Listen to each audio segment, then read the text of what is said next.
Gotta tell you, that was interesting. That got a little too close for comfort there. Yeah. I was not expecting this kind of show, Evan. No, I was not either. You and I were texting back and forth before the show, and just trying to get our bearings for the show. Try to map it out, trying to plan it out, and it's like, oh, sure, we'll talk about that. That went away very quickly. Celtics take down the Nets. Second night of a back-to-back. This one in Brooklyn after beating Miami last night. They beat the Nets tonight.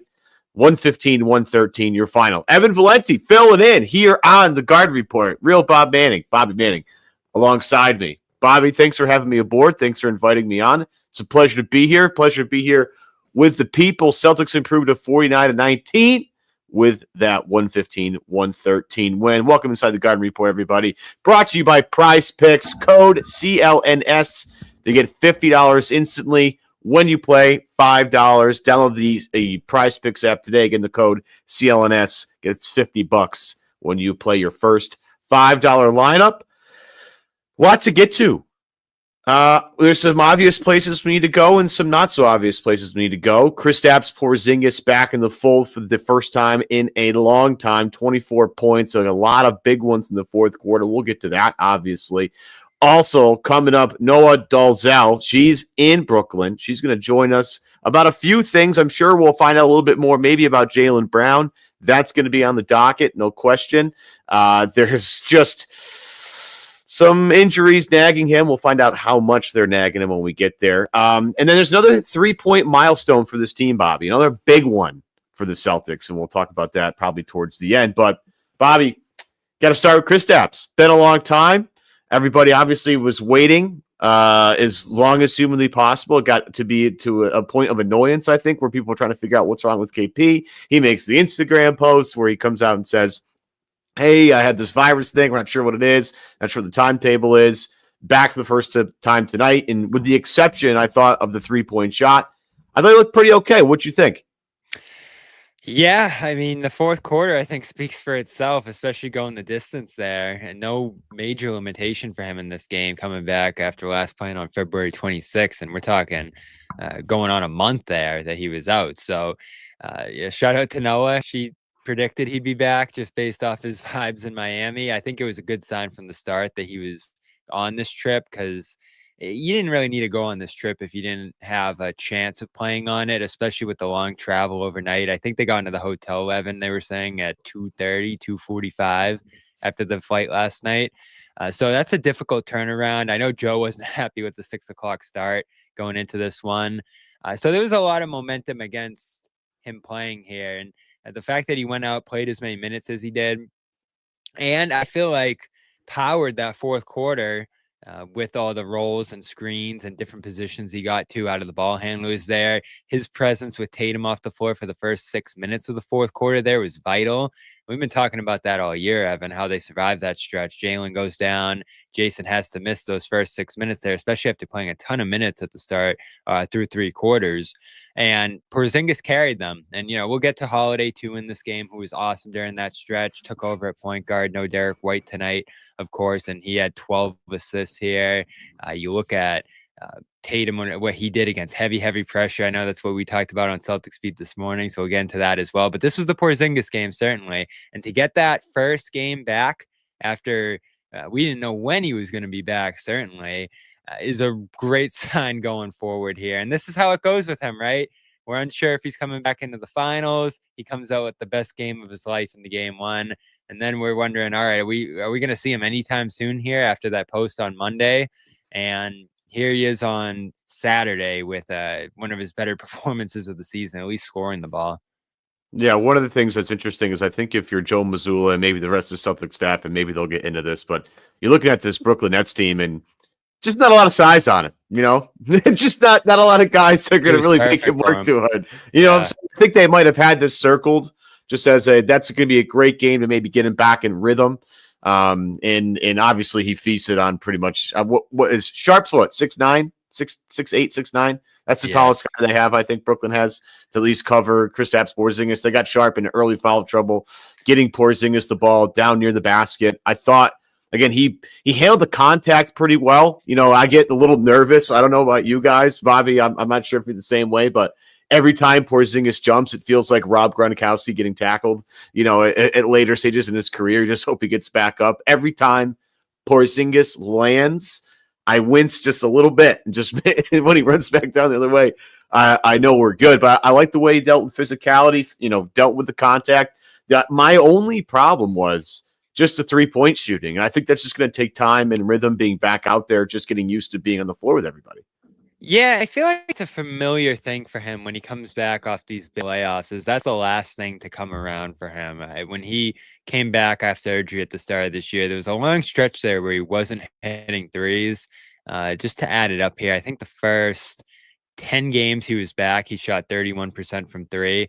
And I remember him at that time talking about his wrist. Like, he really had to get his wrist right. And I didn't know if he meant from like a health perspective or just like the motion, but I think it was the motion. And he has that wacky shot. Like, it's one of the weirder shots you'll see in terms of how he's positioned and how everything's aligned.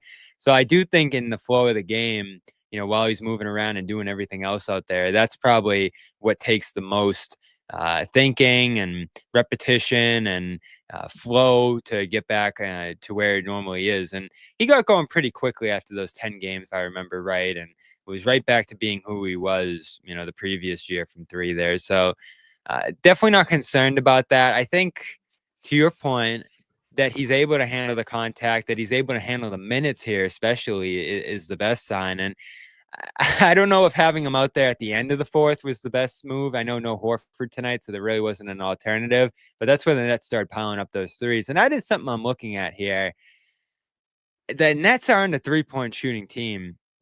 But with Porzingis out there for most of this game, they were able to get a lot of clean looks. They were able to hit a ton of them, and that's why this game was as close as it was here. And that was the story with Porzingis' minutes in January there when they were having that weird month. Teams were having these uncharacteristic three-point shooting games against them. A lot of it was with Porzingis on the court. And I can't tell, Evan, if it's something about him specifically or if it's just a coincidence or it's the way they're playing defense with him out there. But that is the thing right now you have to watch the rest of the year is just, are they going to be a little more prone to giving up the three now that he's back at center? Obviously, Horford was out there defending everybody while he was out on the perimeter, and they just don't want to send Porzingis out there, it feels like. And even a Nets team that has a lot of poor shooters across the board here just went absolutely off in this game. Would they finish 20 of 46, which you did not see coming here in this one, and it almost led to a late collapse there. But Porzingis getting through that full fourth quarter, still a plus, still a win, and a pleasant surprise here on Saturday, I'd say.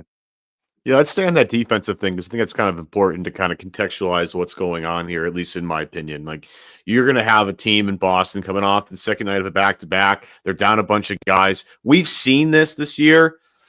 Boston, throughout the second half of this season, has turned it on when they've played better teams and hasn't really turned it up when they don't really need to.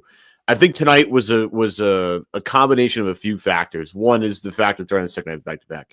Two, the lineup that Brooklyn's playing at the end of the game, a lot smaller out there, and then you have to guard the perimeter a lot more with the guys on the floor. So you have Porzingis, who's used to defending guys down low. He's got to go out to the perimeter a little bit more than he's accustomed to. I think that's part of it. And part of it's just like, I don't think they really totally care about a game like this. And they've shown this all year that sometimes for the games like the Brooklyn Nets or the Charlotte Hornets, they just don't get up for these games. Like that Dallas game. Remember that Dallas game where there's no Luka, no Anthony Davis? Like, it was just a complete calamity of players. And they got absolutely smoked in that game because they weren't up for that. Meanwhile, Dallas came in and just wiped the floor with them.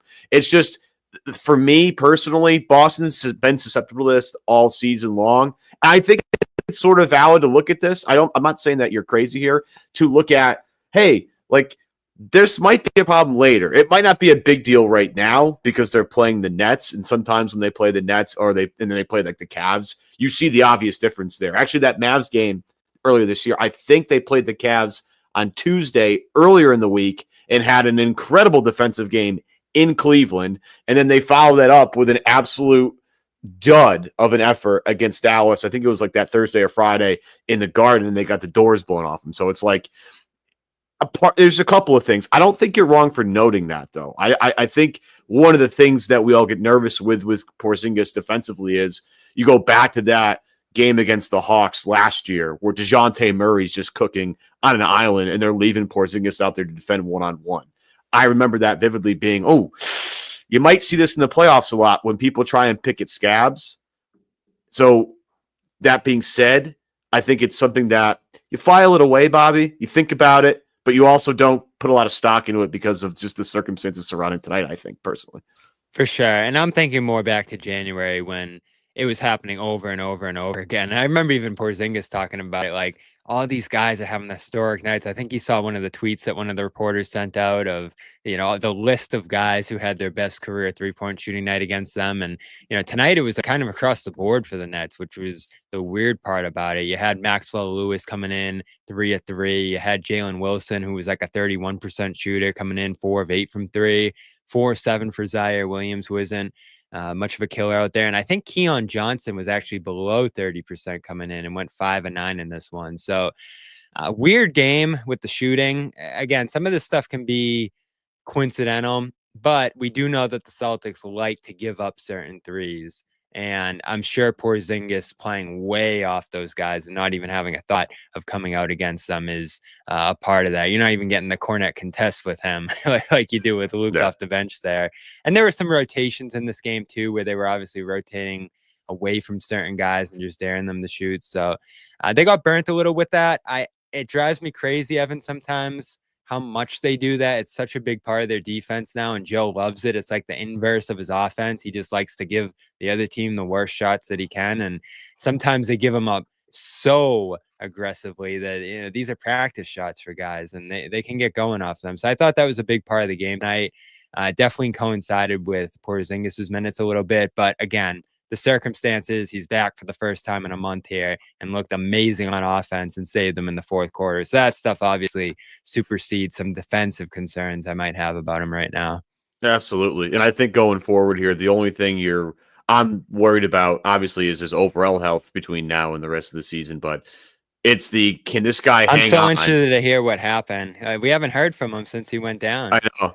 Yeah, we'll get to Noah on that later on in the show when she joins us from Brooklyn. But for me, it's just, can KP get it in enough rhythm between now and the end of the season to be a huge factor in the playoffs? Because one of the things that I think a lot of people are coming to grips with, and you and I talked about it on Celtics Beat earlier this morning when we recorded, is like, this is not going to be a cakewalk for Boston this year in the playoffs. Like, they're going to have to play two legit teams, the Cavs, so they'll meet in the Eastern Conference Finals. And then you'll have whoever comes out of the West is going to be really good, whether that's the Thunder or if the Denver Nuggets find a way, or if this Golden State run, they're 13-1 with Jimmy Butler. Like, there's a lot going on in the West, and one of the teams that comes out of there is going to be awesome. So my only concern, and this is just getting him reps in PT, but like, can they get him in the right rhythm? So come playoff time, he is the X factor they need him to be to collect banner number 19 here. I've said this for a lot of the year, Evan. I feel like they need him this year. You think back to the Oklahoma City game and how little they could get into the post.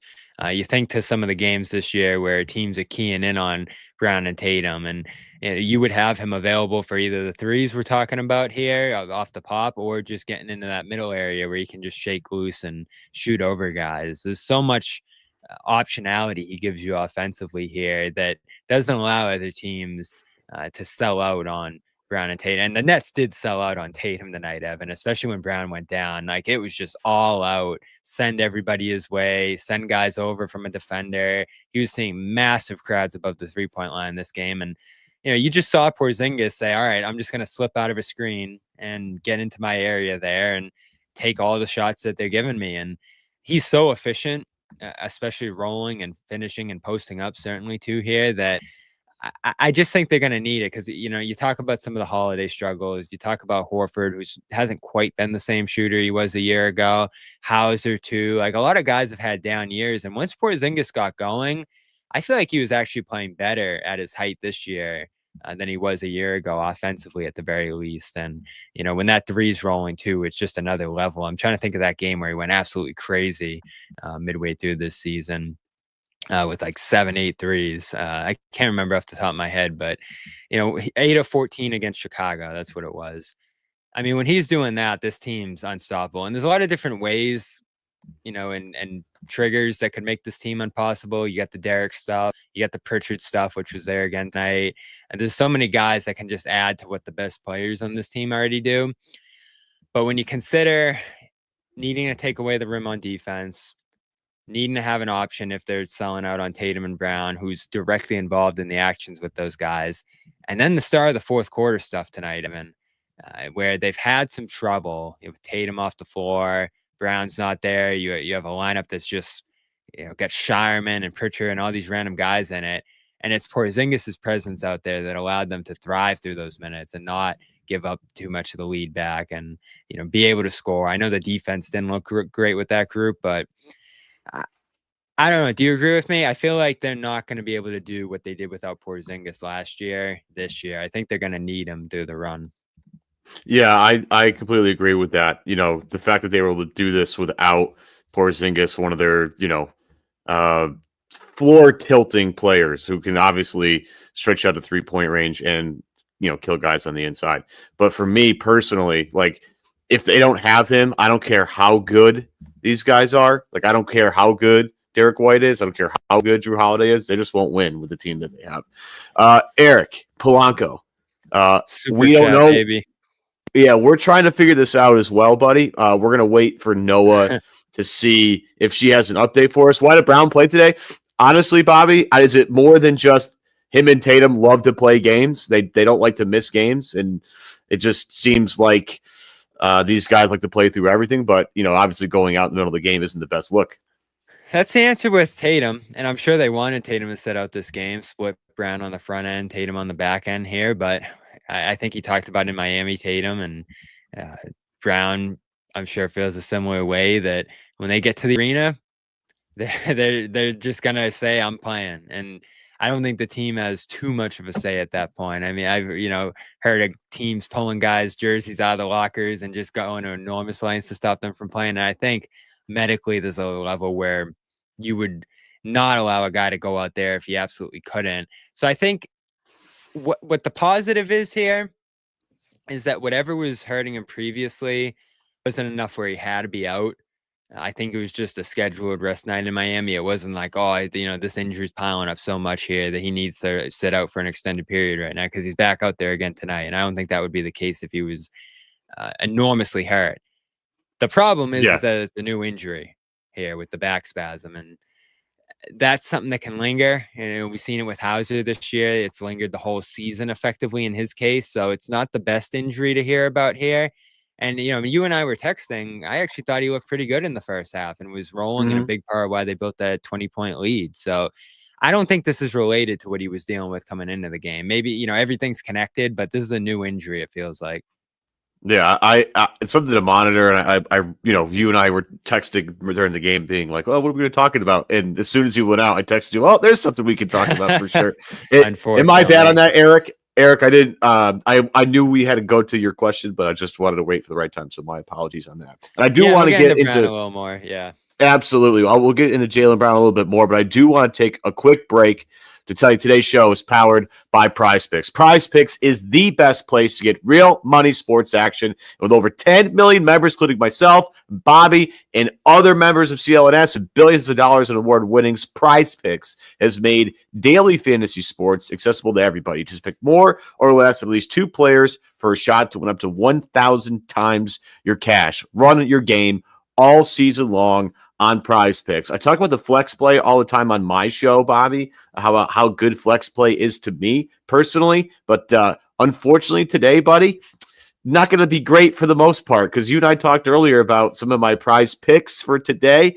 Tatum, I had him more than 28.5 points in this game. Came in, unfortunately, less than that. So, it's going to absolutely tank my lineup. And what's funny is I had 3 different Prize Pick stats, and you were like, well, the Tatum 28.5 points, that's just going to be the easy one, and you should lock that in right now.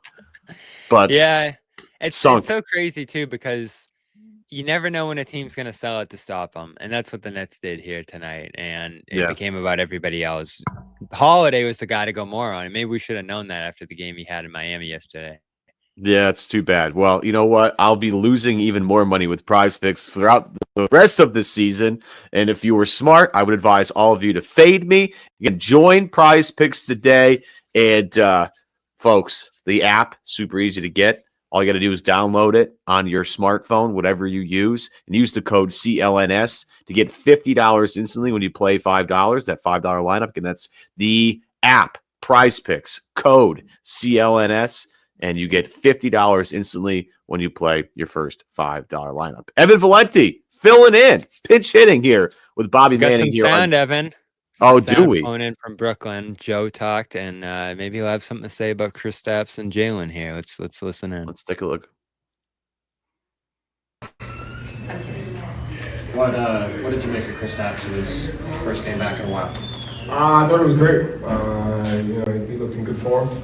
I thought his defensive activity was good, and the start of that fourth quarter, I thought he put us in a really great position, to win and execute it down the stretch on both ends. So it's great to have him back. You've talked a lot over the last couple of years about Payton's consistency for you guys off the bench. I think you set a record tonight for most threes in a season off the bench. Obviously, you kept him in that role all the time, and he gives you guys a ton of energy out of it. How could you speak to sort of the role he's carved out for you guys? I mean, if you count the amount of timely shots that he's hitting and the timely offensive rebounds that he's gotten, he had one tonight coming out of the timeout when they went zone in the corner.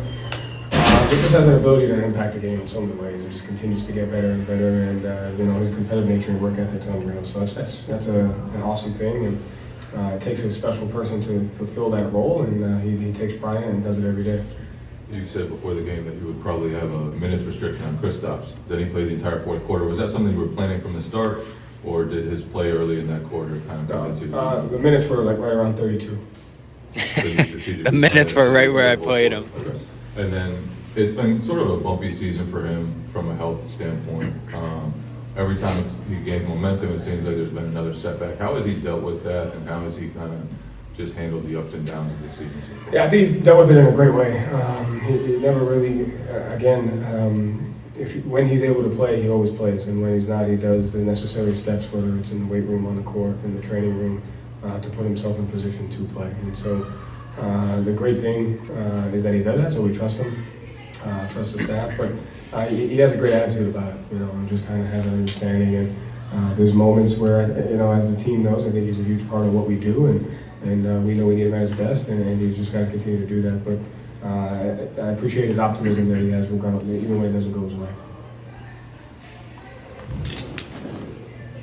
Joe, you guys used Jrue in a lot of different ways tonight, especially in the offensive end, like ball handler. He was rolling in the dunker spot a lot. What about his versatility? It allows him to sort of like seamlessly go for each of those roles. Yeah, 12 assists. He was big time. Just being able to, the Jrue KP pick and roll down there at the stretch for most of the fourth quarter was really impactful for us, and handling the ball pressure. Again, he can do so many different things. He's hitting timely corner threes for us, timely offensive rebounds. I think he had the tip to Sam at the end. And then his ability to play make and pick and roll. So just another guy that can give us a lot of stuff. And then specifically in that like dunker spot role, you see him like crash from the corner like, early a couple times to get in there, create an open pass. What about his game makes him so good at that particular part? But as a guard. He can just read defenses really well. He can anticipate where the help is coming from. He can anticipate what the defensive coverage is, and he just has a knack for making 2-on-1 reads. You mentioned Kristaps has like a level of optimism during these kinds of moments of adversity. It seems like he has a track record now of coming back from extended absences and having really good games like off the bat, which is pretty unique.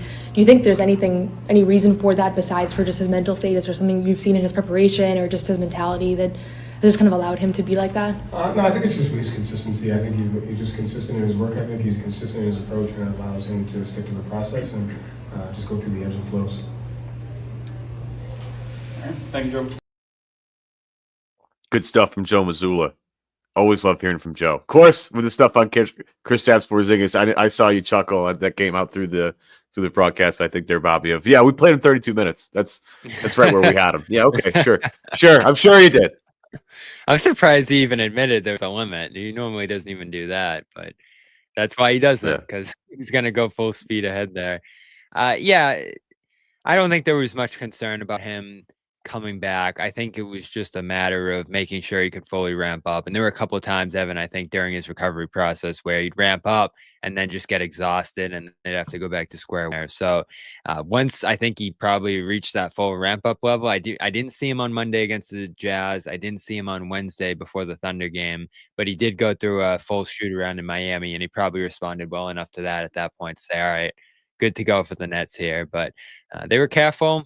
They were trying to figure everything out. Again, we'll see what Porzingis says they figured out. Maybe he'll reveal what the virus was here and how the whole process played out. Because it was a weird one.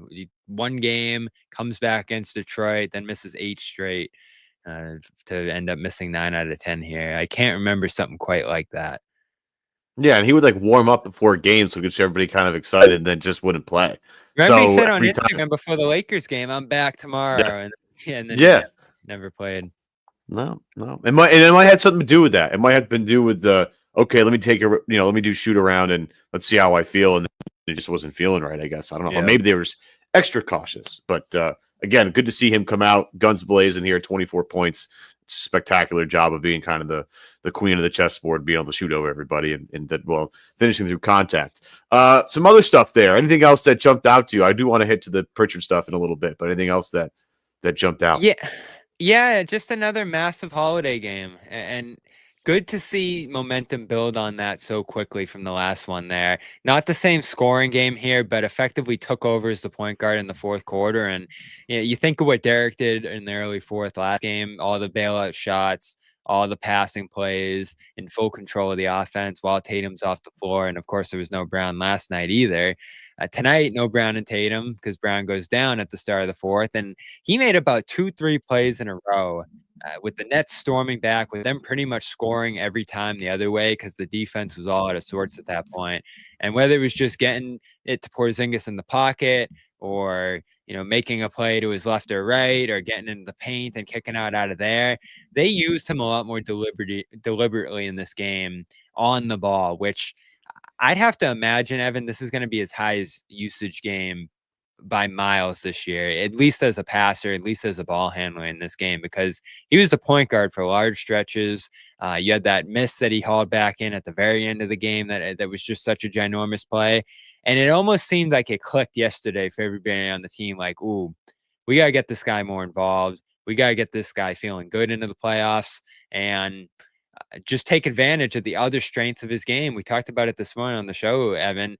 He's mostly just been relegated to, is he making threes or is he missing threes this year? And there's obviously so much more to his game, as you see here. Yeah, he's an interesting piece defensively. We talk about it constantly. Oh, but he it's was a lot awesome defensively tonight too. Yeah. And he does the Marcus Smart stuff, but then he also does other stuff that make him a one-of-one type of defender. He's really special. But it's the ball movement stuff today that really stuck out to me. And one of the things I love about Jrue, and look, let's just also admit here, this Brooklyn Nets team is not the greatest defensive team in the world. So it's easy to kind of spread the ball around and find guys when the defense is that bad. But their go-to move is foul.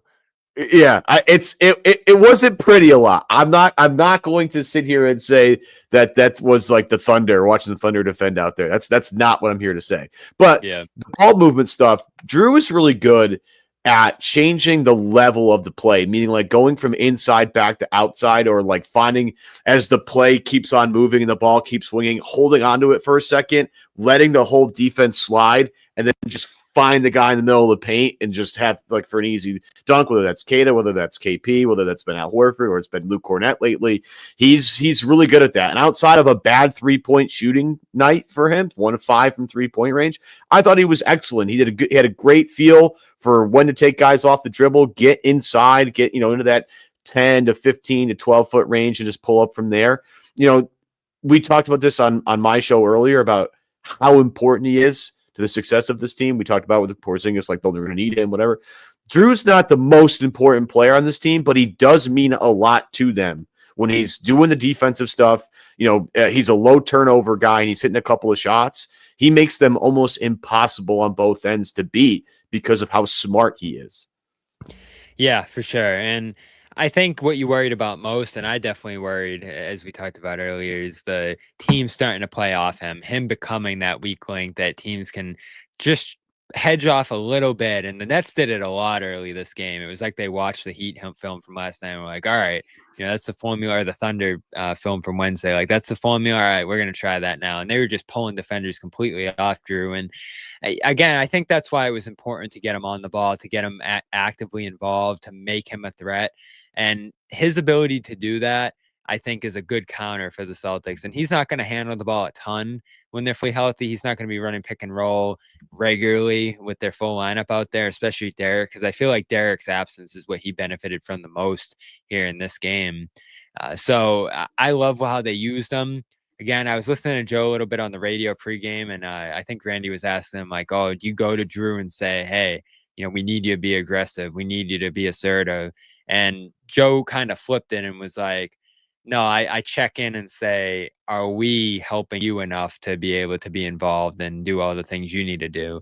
And I felt like that was the story of the game here today, is they set him up to have success on the ball and, become a threat and, make big shots. He got in between a couple of times and pulled up from that elbow area. He had a big one over his zone late.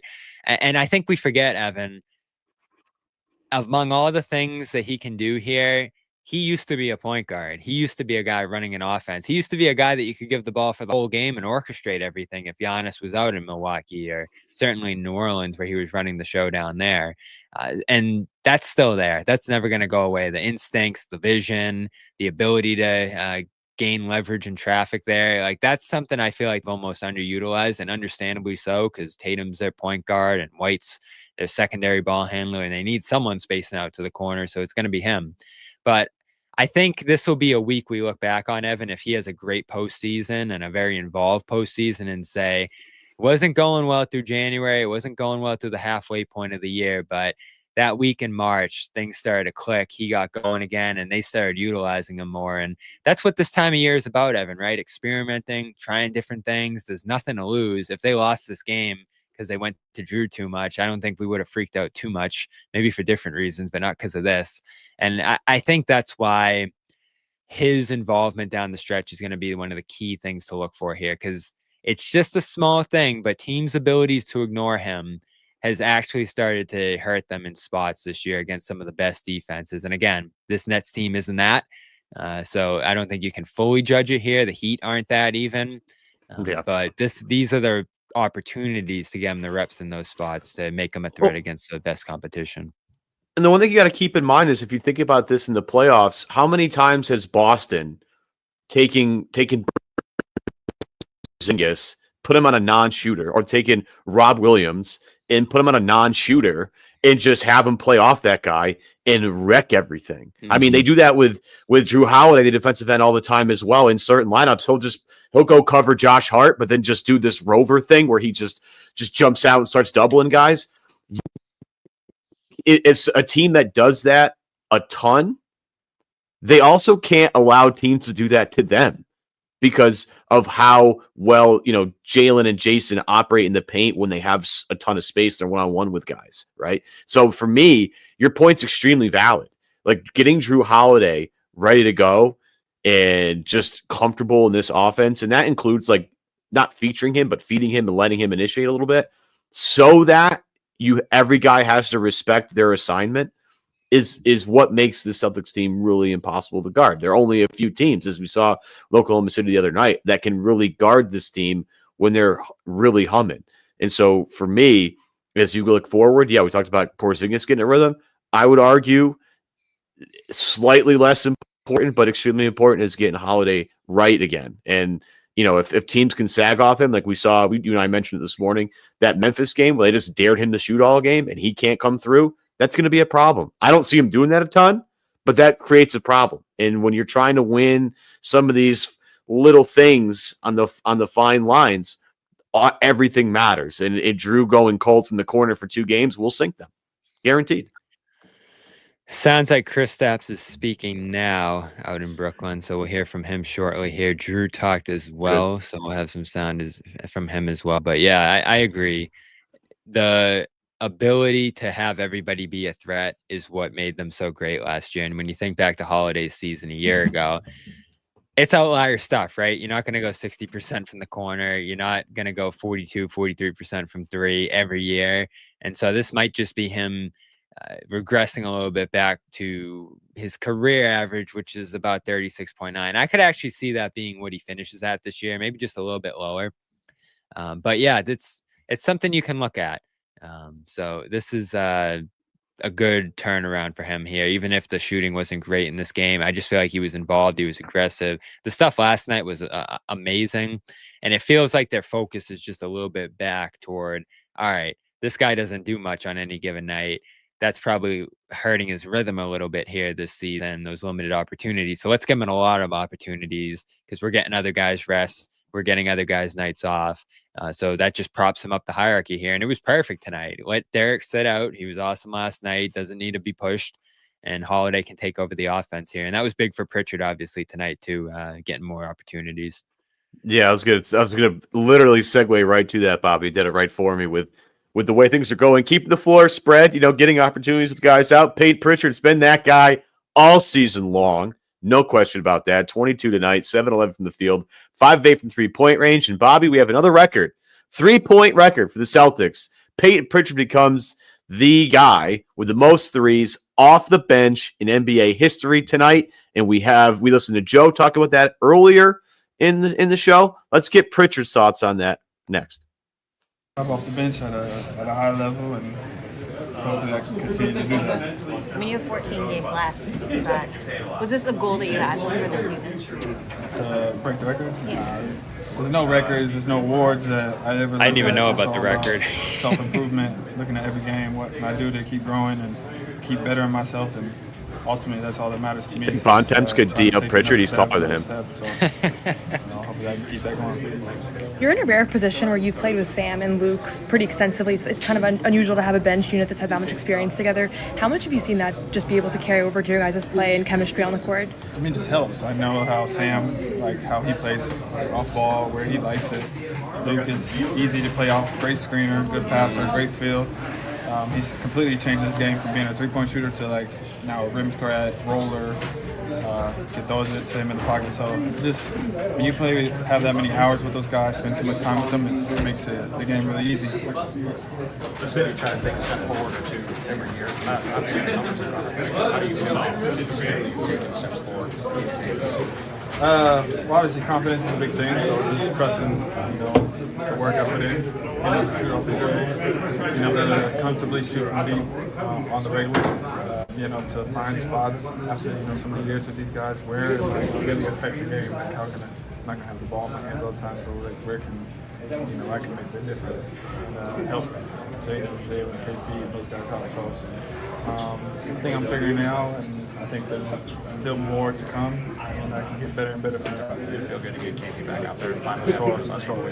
Yeah, for sure. I know he's been really sick and dealing with illness, so just for him to get back and get his rhythm back is good for us, especially at this stretch before the playoffs. Get his legs under him. How impressive is it for a guy to miss that much time and then come back like he never left? It just shows the skill set he has. I mean, he's a unicorn, so he's an unreal player. And obviously, when we have him, we're just even more dangerous. You guys have to play the Nets again on Tuesday. I mean, they made this game very close, particularly down at the end. What can improve in that match? Rematch? Maybe just defending the three ball better. I don't know how many threes they hit tonight. A bunch. Yeah, so it felt like that. It felt like they were hitting three every time. And then True, Abby. Obviously, they were shooting a lot of threes, and then the misses they had were long rebounds, and they got those, and they come back and hit another three. So for us, just cleaning up that, probably just rebounding and trying to defend the three ball better. Did you know when you broke the record? Shot. It was in the corner in the third quarter. I didn't know how many what amount of threes I had to hit. I knew I was particularly close. I figured I had a chance this game, but I didn't know which one. So. Thank you guys. Good stuff from Pritchard there. I think the number was 218 was the previous record, and he beat that. Who held I think it? he's good. It was so they said it in the middle of the game. It's oh come on. It's like a Trevor Ariza type. It's like something like that. I got to think about it. Him being on the Rockets during that time period would make a lot of sense, considering how many threes they were taking a game. But it's someone Wayne Ellington. in that Wayne Ellington. Thank you. There you go. The wing shooter, for sure. But I wouldn't have guessed that one. I didn't even know this was a record. It's one of those things.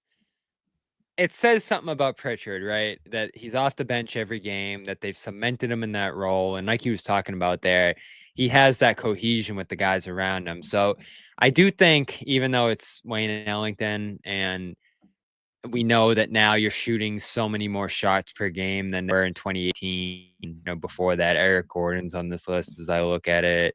Like there's even Malik Beasley's up there, and he's probably going to break Wayne Ellington's record by the end of the year, I'd imagine. So this is kind of one of those things, Evan.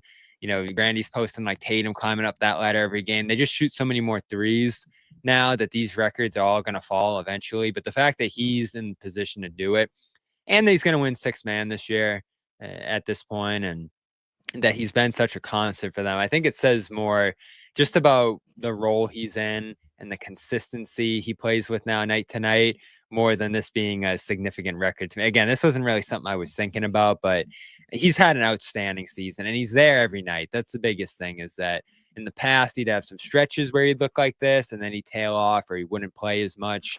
Now you're going to get this every night off the bench from him, and they deliberately keep him on the bench. Like Hauser starts tonight.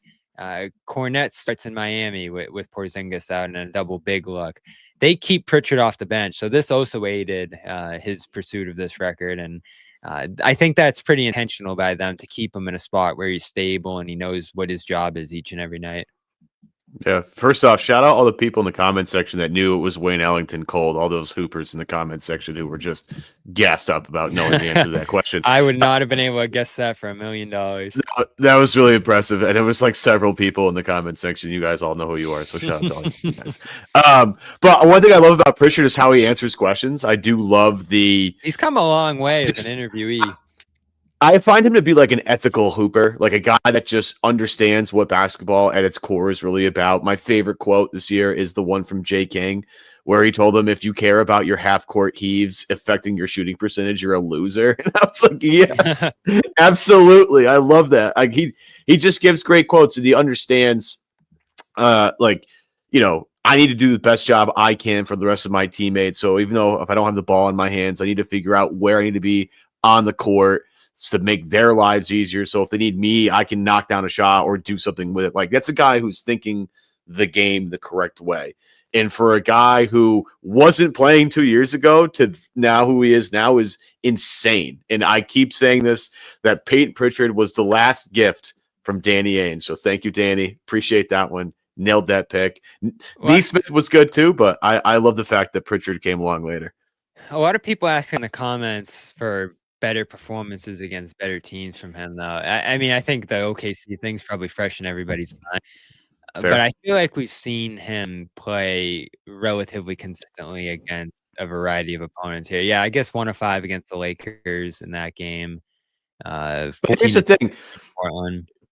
Payton Pritchard playing is not going to be the reason why you lose games. Like it's not going to be. I know him and Hauser against OKC were 2 of 12 from 3-point range in that game. It's like not that matchup's a problem for him. There's definitely certain teams that can limit him more than others. Yeah, and honestly, Pritchard given the Knicks 28 points or whatever it was, the 3 seed. The Knicks are frauds. We all know that. We should be focusing on that at all. Move on. The Knicks are frauds. But a lot of conversations about Kristaps Porzingis tonight, Bobby. Obviously, his return, 24 points in the game. It's good to see him out there. Jason Tatum obviously asked about that in the locker room. Here's what he had to say about that. You guys had 6 players in double figures, 3 with at least 20. When guys are banged up with some of the years, how important is it for this team to create selfless and just score the ball? Continue to play the right way regardless of who's in and who's out. We have an identity. We know what we're trying to accomplish on the floor. We just try not to skip a beat. We got to plug and replace guys. How do you feel to get this? Felt great. We're really looking forward to when we have everybody, but obviously we missed the big fella, and what he brings, his presence on the offensive end, really makes it tough for teams to switch us. When they do, we can punish them. So it's great to have him back. You said that a couple times, like over the course of last season, you guys, when you had your starters, you guys were pretty dominant. This year it's been like around even. I think when the limited time you guys have been together, it's just a simple fact that you guys haven't had a lot of time out there that's led to that, or are you excited to get an extended stretch here with everybody available? I think some truth to that. Just we haven't had much time together. But, we know what we can do when everybody's out there. How impressive was it? It felt like KP didn't miss a beat after 8 games, 9 of the last 10. Yeah. Super talented guy, works really hard. Got himself ready to come out here, and he knows how to play, and it was just good to see him in a good rhythm and some shots to go down, and just attacking the switches and making us look much more dynamic. Payton set the new record for most threes off the bench by an NBA player in a season. You've been on his teammate even when he hasn't had really any opportunities on the court. What have you seen out of just his growth over the past few years to the point where he's now kind of holds that record and others? Yeah, congrats to him. Anytime you hold a record in the NBA, regardless of whatever it is special. So I'm happy for him. He works really, really hard. Everybody knows that. And his ability to stretch the floor and kind of take over in stretches sometimes has really helped us, and obviously helped us win a championship. So we're very, very lucky to have him. What do you take from this game tonight? I mean, you guys have to play the same team again on Tuesday. Yeah, they play hard. They're well coached. They do a lot of different things. And the guys that they sub in, they cut, they play off the ball. Just searching for compliments. So whatever they lack, and guys that's out are big name players, they compete at a high level. And they do a lot of things. It's also something that you guys have done every single year you've been here, but clinched a playoff spot last night. How important is that? Talk about not skipping any steps, but just to hit that milestone. Yeah, it's part of the process, part of what we're trying to accomplish. Winning is hard. It's something I don't take for granted, being a part of this organization and being in the playoffs every year of my career. It's a step of what we're trying to get to, but it just shows that our consistency on a daily basis, taking one step at a time. It seemed like it was some double teams that you specifically people like and even pick and rolls were kind of off the mesh a little bit. When that's happening, do you need to maybe just slow down and find out who's open and just process that? Yeah. Double, triple team. They was doing it all. But just stand on the floor, take your time, don't be rushed. Know where your outlets are, and deliver the pass. Yeah, that's the last part right there. That's it right there. It's just dealing with all the double and triple teams that he has to deal with. He's so much more patient with that this year, in dribbling out of it and surveying quickly and processing quickly and figuring out where the ball needs to go. Because he was getting, you mentioned it a ton, he was getting all the attention tonight for sure. It was crazy. I don't think I've ever seen this year a team sell it to that level. Sometimes there was a third guy coming over after the 2 guys came above the 3-point line, and the pressure, especially just how intensely they were guarding too. Like, they were willing to foul in this game. I said at the end of the game, Evan, this was a team that just didn't give an F. Like, they could have done anything they needed to do to disrupt things, and whether it was playing sharp through the 4 fouls, I don't think a normal team does that. He comes back pretty quickly there in the second half with all of those, and he's out there playing super physical. All of them were willing to foul on the ball there and just try to dislodge the ball from Tatum. But like you said, there was a play early where he sent initial screen, kind of saw what the Nets were doing, and so he took a step back, had another screen set, and then got downhill, and I think found Hauser for a shot out of that play. And you're just seeing him go through those motions and recognize what's going on there so quickly. He split a double team at one point and got by both guys. On another play, he carried up 2 guys to the top of the arc and then went right by them. There's just a lot of great stuff he did in this game as a passer and as a scorer against a smaller team that he could get to the basket against too here. And that was what I loved in this one too, is they didn't settle a ton. There were a couple shots in this game, and there always are, where you're like, oh, like that, you just bailed out the defense a little bit there. But more often than not, he got downhill, he got around the screens, and he had another great game here tonight. Especially, I think it probably takes some adjusting when Brown goes out, and then all of a sudden you're shouldering the whole load offensively, and he made that look pretty seamless. Yeah, and I'll just very quickly on this because we don't get it. We talked about a lot of Tatum, but this is a way to guard them. Sell out on Tatum and make somebody else beat you. We've seen that. We've seen the let Tatum and Brown go ISO 1-on-1 and let that try and beat you and limit the other guys.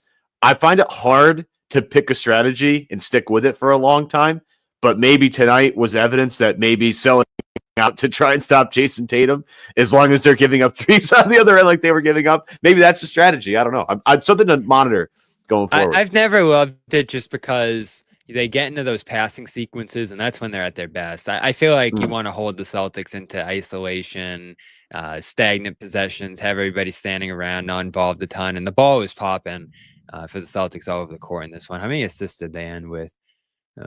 29 on 44. So not a huge percentage, but I felt like the ball was moving in this one. And I think the defense dictates that a lot of times with how they're guarding Tatum. Absolutely. We've heard from a lot of people tonight, Joe Mazzulla, we've heard from Payton Pritchard, we've heard from Jason Tatum, all discussing Kristaps Porzingis. Bobby, let's hear from the guy himself, Porzingis on himself. Did you ever kind of figure out what it was? Yeah, it was extremely frustrating, just not knowing what I had, and there's at the end it was some sort of, I don't know exactly, but I think it was some sort of like upper respiratory thing that turned into like something heavier, like bronchitis is the word, something like that along those lines. But I was really I haven't been this sick for probably ever in my life, so I was really for a week really just laying at home. Trying to recover, and after that I still had lingering fatigue, and I still have it a little bit, but at least I'm now getting into more or less shape to be able to play. But yeah, it was after each workout I was big crash. I was really fatigued, not normal, and so yeah, it's taking a little bit longer, but I'm doing everything all my biohacking stuff that I know, and just trying to get back in the best shape possible. You said that in your tweet the other night that it was kind of mysterious. You didn't know what it was for a while. What was it testing like to kind of figure that out? How long did it take before you kind of knew something about it? No, I mean, we knew right away because my immune system was it was really down, and so we knew that I'm fighting some virus, but we just didn't know exactly. We did a bunch of testing. Some testing came back negative. I'm not sure about the other one that took even longer, but we did it pretty late already, and nothing came back that we can say, oh, okay, this. But from the symptoms and the stuff that I had, more or less, I guess this is what I had.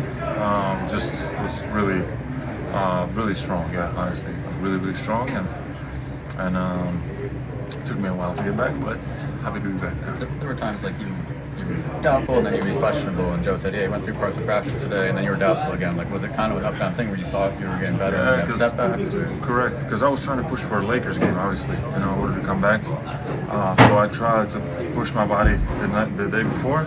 I had a hard workout, but then the crash I had was historic. The next day I couldn't even get out of bed to go to shoot around. So I was okay, but I'm gonna lay down, just try to get some more rest, and maybe I can get going for the night. And then I went to the arena, I tried to get some shots out, but I was just so fatigued, I was I'm not gonna be help out there, I'm gonna just hurt the team if I push myself. And that was my thinking process, as soon as I felt like I was gonna be able to help the team, I would, push it.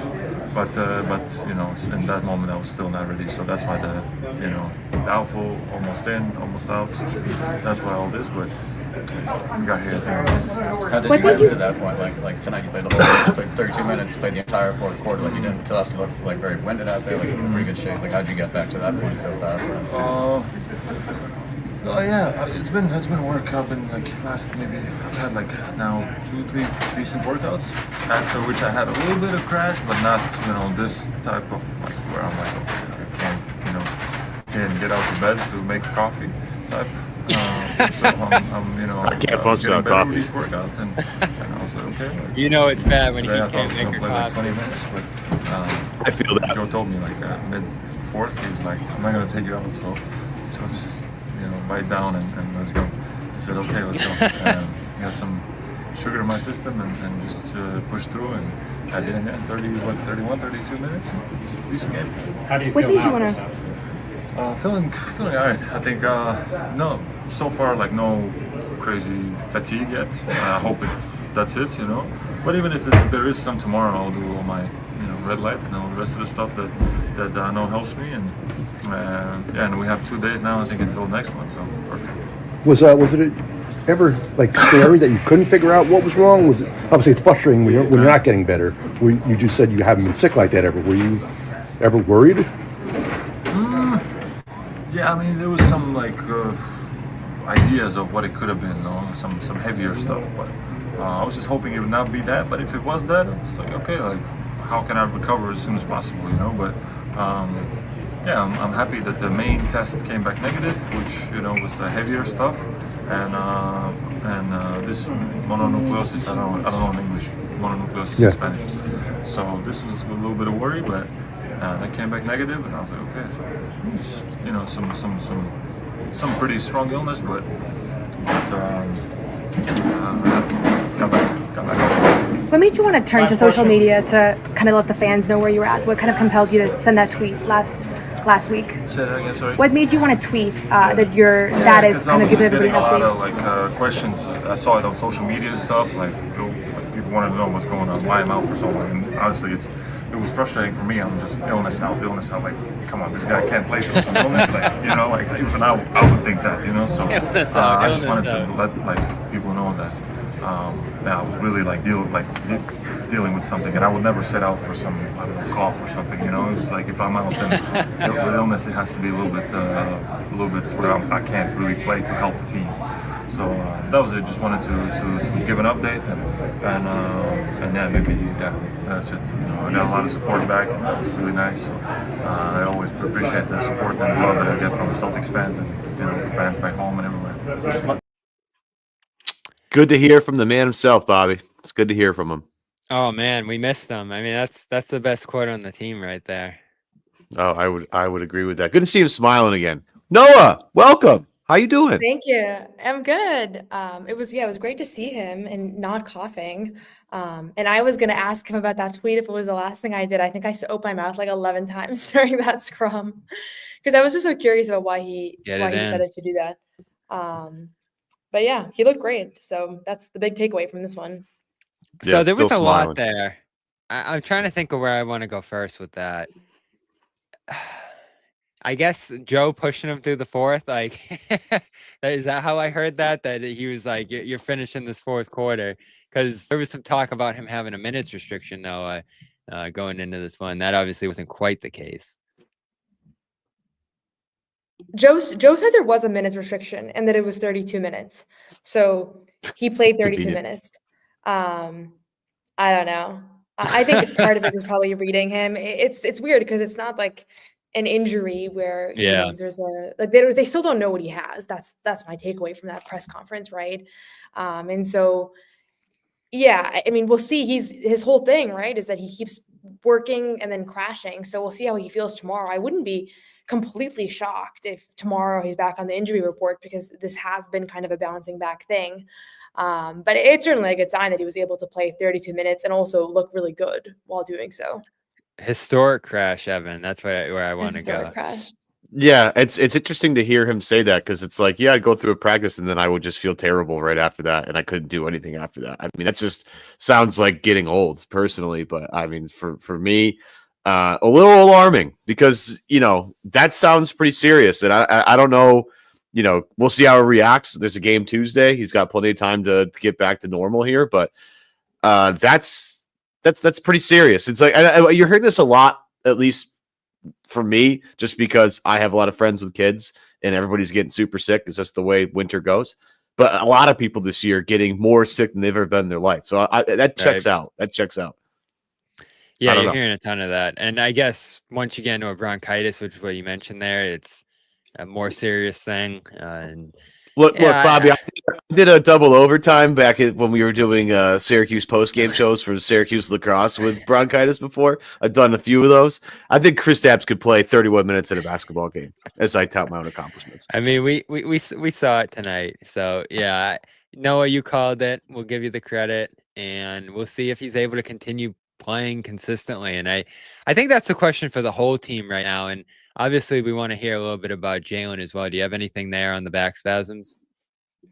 Nothing on Jalen. Didn't see him in the locker room post game. I'd imagine back spasms usually not a long-term thing, but he's just had such an unhealthy year. Like, he's dealt with so many different things between the hip and the shoulder and the knee. It's probably for the best that he rests, but yeah, unfortunate to see that he couldn't finish the game. Yeah, and we were trying to wonder, obviously it's a new injury and not necessarily related to the knee that he missed last game with, and it looked like it was a lower body thing ailing him in the game he played before that against Oklahoma. It didn't look great to me in that Lakers game either. Did this just pop up tonight, you think, or is this something with his body as a whole here where he probably should have missed more time than one game? I don't think he's been enlisted for any back issues before this season.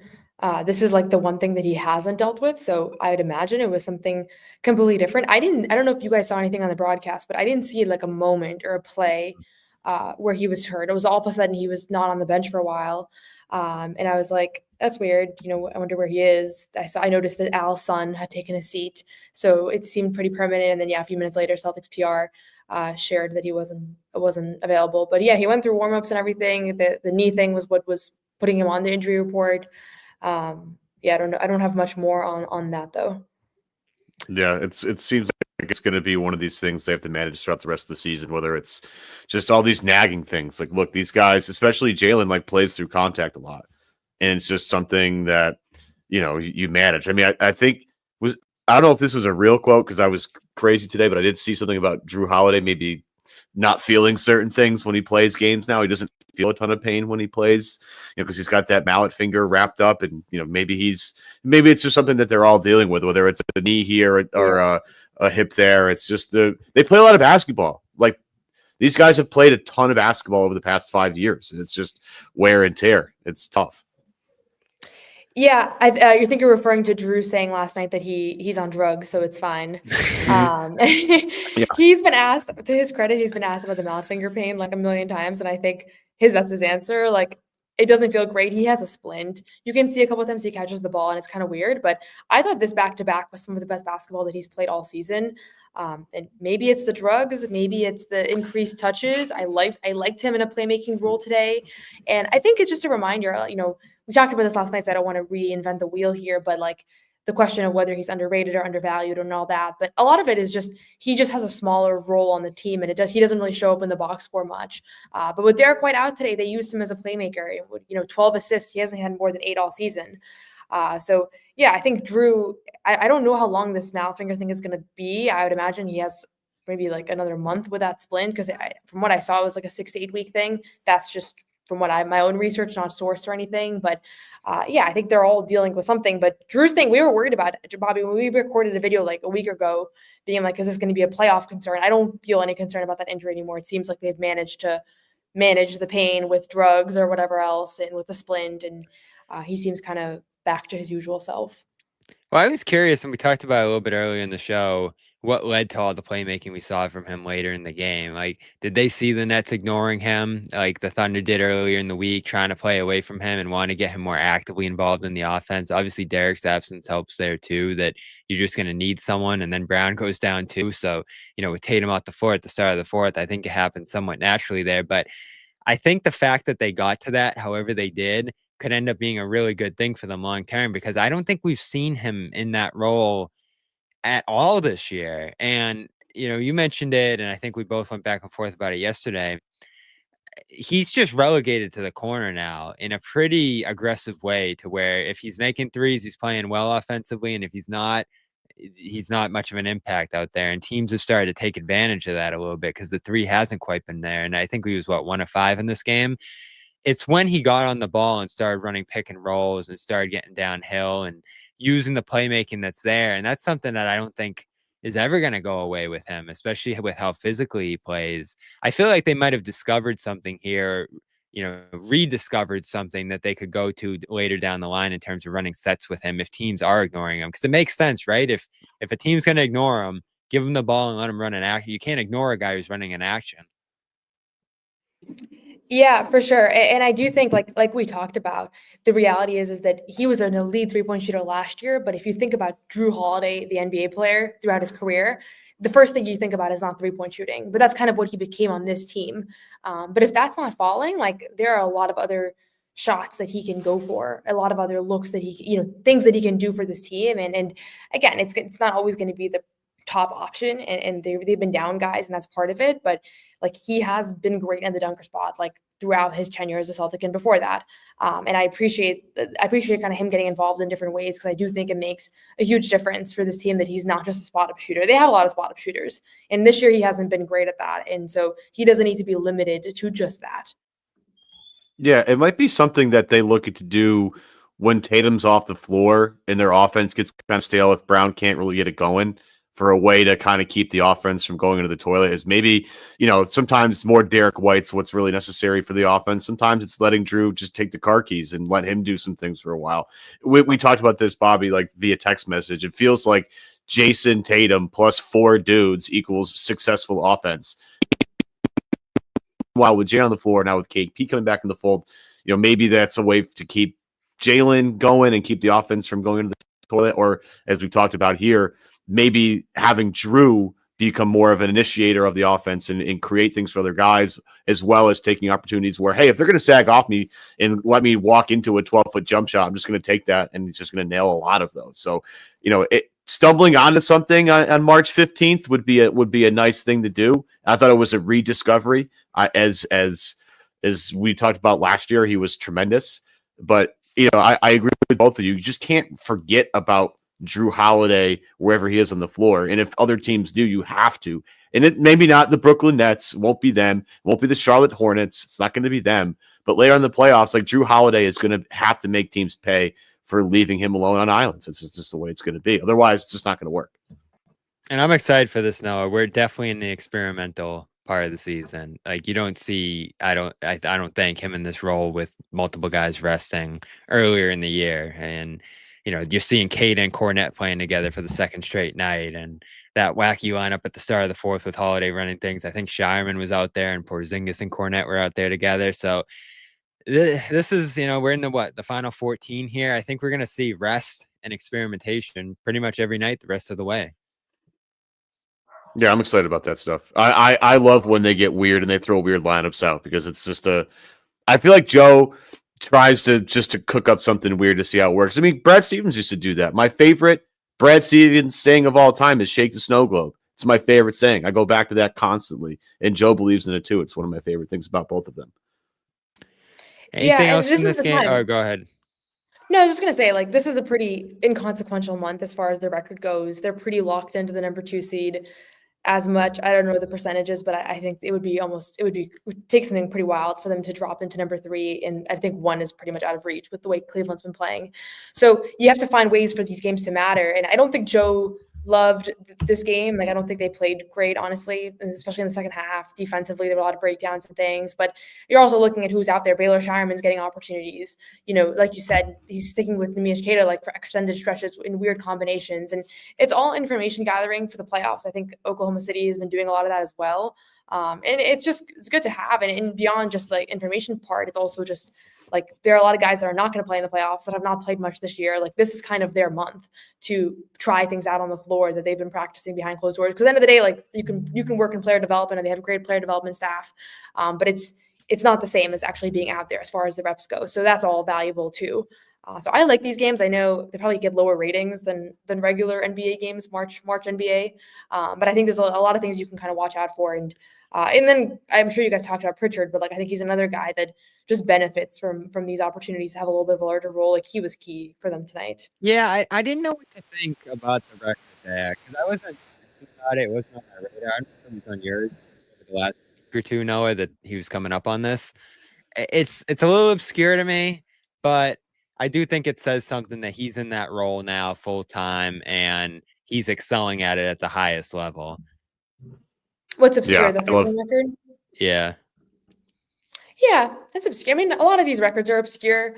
But at the end of the day, like, it is kind of remarkable that you think about some of the guys that have come off the bench and shot threes, like the fact that he's not only is he going to have that record, but there's 14 games to play. So he's going to have that record by a long shot. And if you look at like most threes in Celtics history, he's in like the top 10 right now in a season as well. So I think it's more just beyond like the thing that he said today. He's just had a really effective 3-point shooting season for this team. And he hasn't, that's kind of what he was set out to be, but he hasn't always been that guy because he struggled offensively at various points through his Celtics tenure. You look at his true shooting percentage, his effective field goal percentage, he's second on the team behind Luke Kornet this season. So he has been like, I feel like whenever I talk about Pritchard, there's always like an element of like the boy who cried wolf, or like nobody really buys what I say. But if you look at the numbers, like the advanced analytics, he has been as good of an offensive option as anybody on this team. And that's why he's been so effective. And it's not just the early stretch where he was really hot. Like that still holds true. He has the best true shooting percentage and effective field goal percentage of anybody on the roster, minus Luke, who's dunking, right? And Luke was great tonight. He's been great for like 3 months straight. He's been awesome. He's been awesome. We have a Luke graphic. Always. Oh, we should have led with the Luke graphics. What we should have done. The stuff that the little stuff that he does, just with the feel of the game and the fact that he can, guard a little bit, but as like a connector, right? We talk about Derek White as that connective piece that helped the Jays get to the next level. Luke is another one of these connective pieces. He just knows where to be, what to do. And what's funny to me is he was a 3-point shooter back when he was drafted by the Knicks. And now he just doesn't even look at the rim when he's behind the 3-point line. It's wild to me. It's wild. Anything else for this one? No, I know you got to be heading back tonight, so we'll let you go here shortly. But what was anything else you took from this one? Obviously, they're going to play this team again on Tuesday. I think we hit a little bit on how many threes they hit, which was out of this world. How many did they hit? 20. A bunch. Yeah, Pritchard was like, how many did they hit? He was like, it was a lot. It was bad. And they just kept hitting them until like the last seconds. And then they got a half-court shot that was actually a pretty good look for the win. So, yeah, this one was scary. Yeah. Can I throw something at you? Please. I'm curious because I've texted Bobby about this entire game. One of the things that has bothered me about the Celtics recently, and in this game, it's hard just because I don't know if it's a trend or they just don't care because the Nets are the Nets, and it's just like we're on the second night of back-to-back. You want us to really play. But one of the things I didn't like was just the close of quarters this game. Second quarter, they're up 21 with 4:12 to go. They're only up 12 at the half. End of the third quarter, they're up 12 with 2:59 to go. They're only up 5 at the end of the third quarter. And in the fourth quarter, they're up 11 with 2:44 to go, and Brooklyn had a shot to tie the game at the end of the game. Like, that's just not how you close out games, how you close out quarters. A lot lately. Yeah. So my question to both of you, I'll start with Noah because she's our guest, brother. Is this a concern going forward, or is this as like a, hey, who cares? This is a second night of back-to-back in Brooklyn. Like, who gives a shit? I care because I think one of the things that have made this team so great, especially last year, their championship season, is the fact that it didn't matter who was on the floor or what the game was. They came out with the same consistent and, focus, effort, attention to detail, all those things. Like that was their hallmark, right? That it didn't matter if 4 starters were sitting, they were still dominating people. So to me, that's like, that has to still matter. That has to still matter this season. And they have gotten away with it a number of times. They haven't always gotten away with it. I would say the Oklahoma City loss, you go back to that first and second quarters, they closed that terribly. Next thing you lose that game. So I think it's bit them a couple of times. Yeah, Cleveland, same deal. If you go through their losses, like this has been a pattern. I think it's a pattern for losses in general. I don't think it's unique to this Celtics team. But it's something to keep your eye on because like Joe has said, the most important thing is the habits of the regular season, more so than stats. That's the most important thing. And I think tonight they demonstrated some bad habits. And I'm sure he wasn't thrilled about it. And I'm sure that that's going to be the takeaway from this one. We can talk about Porzingis and Jrue and kind of the storylines, but I think when they're going to review film here, there's a lot of things that they're not going to love.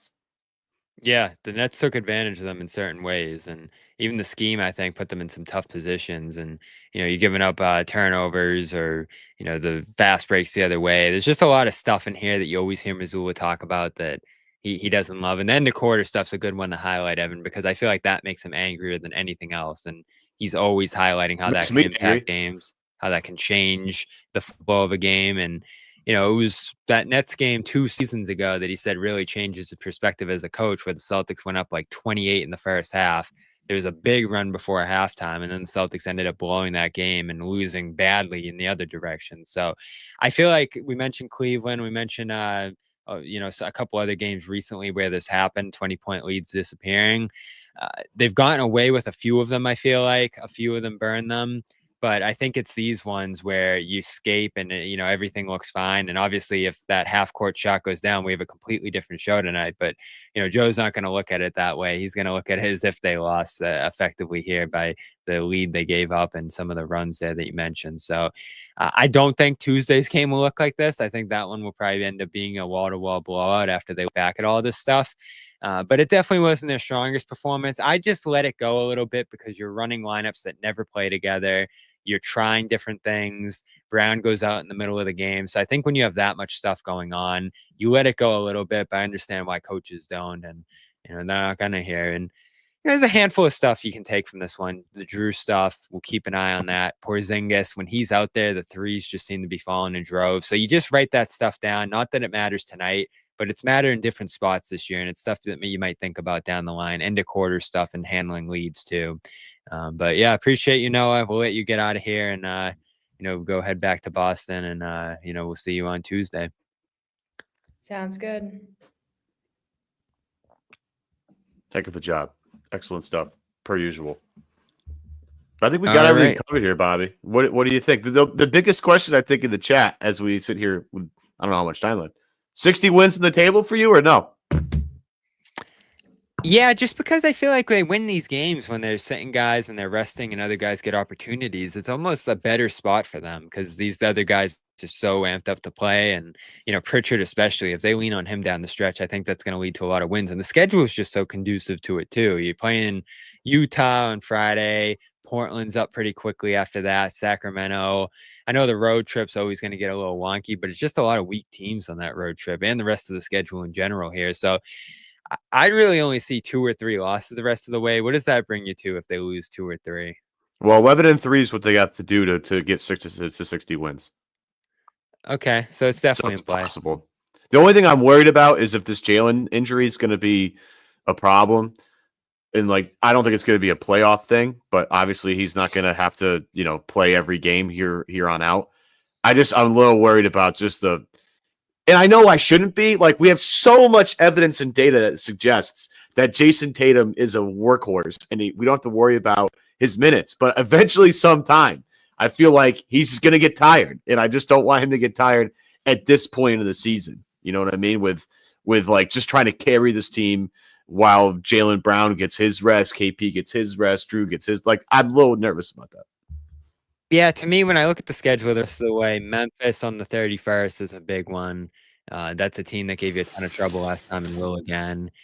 The Knicks, I think they're going to be up for that matchup, and who knows who's playing in a back-to-back situation. And then the Orlando game in the second half of that back-to-back. I think that's their last back-to-back, unless this is one on this trip, and it doesn't look like there is. So, yeah, I think that's their last back-to-back. So those two are going to be tricky. And other than that, Wizards, Heat, Spurs, Suns twice might get a little wonky, but they haven't been playing good at all.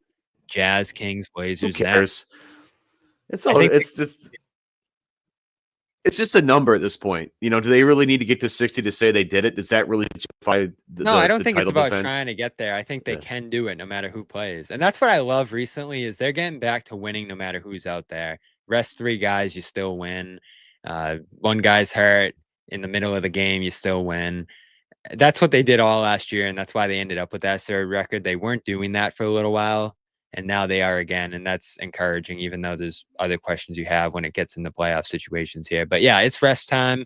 I feel like there should be someone resting every game the rest of the way, and if that's what cost you 60, you're fine with that. Yeah, absolutely. I think we got to everything, brother. I think we got it all down. Yep, Porzingis back. Jrue rolling 2 straight games. Jalen, we'll see. Obviously not much news out of Brooklyn there, and no sightings, as Noah said, even in the locker room there. So That's not great. I forgot to ask her how the vibes were after this game. That was I had that in the back pocket, but I also wanted to make sure that she didn't. I do think what stranded in she said Brooklyn. is interesting about there might be some ups and downs to come with Porzingis. Like, how Well, does he react? He said that. He said that Yeah. too. It's possible, with the way his body's been reacting to what's happened to him so far, it would be just par for the course. But as long as he continues, Yeah, to and they get a might little bit practice better, on Monday. So how does he respond to that if they do that? Next game's on Tuesday here in Boston. So we'll have coverage of that. We'll be back at the Garden. Appreciate you filling in today, Evan. And as Not a we said problem, at brother. the top of the show, we did Celtics beat this morning. A long Tatum conversation that I think is worth listening to beyond what we talked about here, and deeper dive on some of the Jrue stuff too that I do think is going to be a factor in the playoffs. And more to come on that on clnsmedia.com tomorrow. So check that out as well. Yeah. So shout out to everybody. Shout out this comment section was lit this entire show for an hour and 20 minutes. This has been an unbelievable run of comments. So I appreciate everybody in the comment section. Got to shout out our producer today behind the glass, Bailey Kennedy. Shout out to that person. Shout out to Bailey. Thank you very much, sir. Much appreciated. I've never met this person before, so this is our first particular conversation. It was me talking to him on the air with him not being able to respond. Love that. Noa Dalzell, that was the first time I've hung out with her in a video aspect or anything media related. So good to have her on. And I want to shout out Prize Picks one more time. Download the app today. Code CLNS. Get $50 instantly when you play your first $5 lineup. Again, CLNS. $50 lineup, $50 in bets or in money as soon as you play that first $5 lineup. It's great stuff. I lose all the time.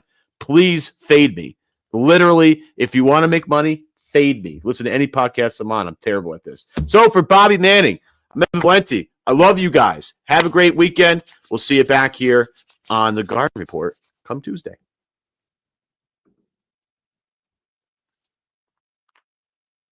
No one's sneaking a vegan brownie by me, I'll tell you that. Okay, you know what, Don? We're going to do it. You have to feel that way too, Bobby. I have to feel that way. Let's Yeah. fly out over and make Luke your first center. Bobby, we gave you Luke an hour early. We are not going to end this on a damn conversation about Luke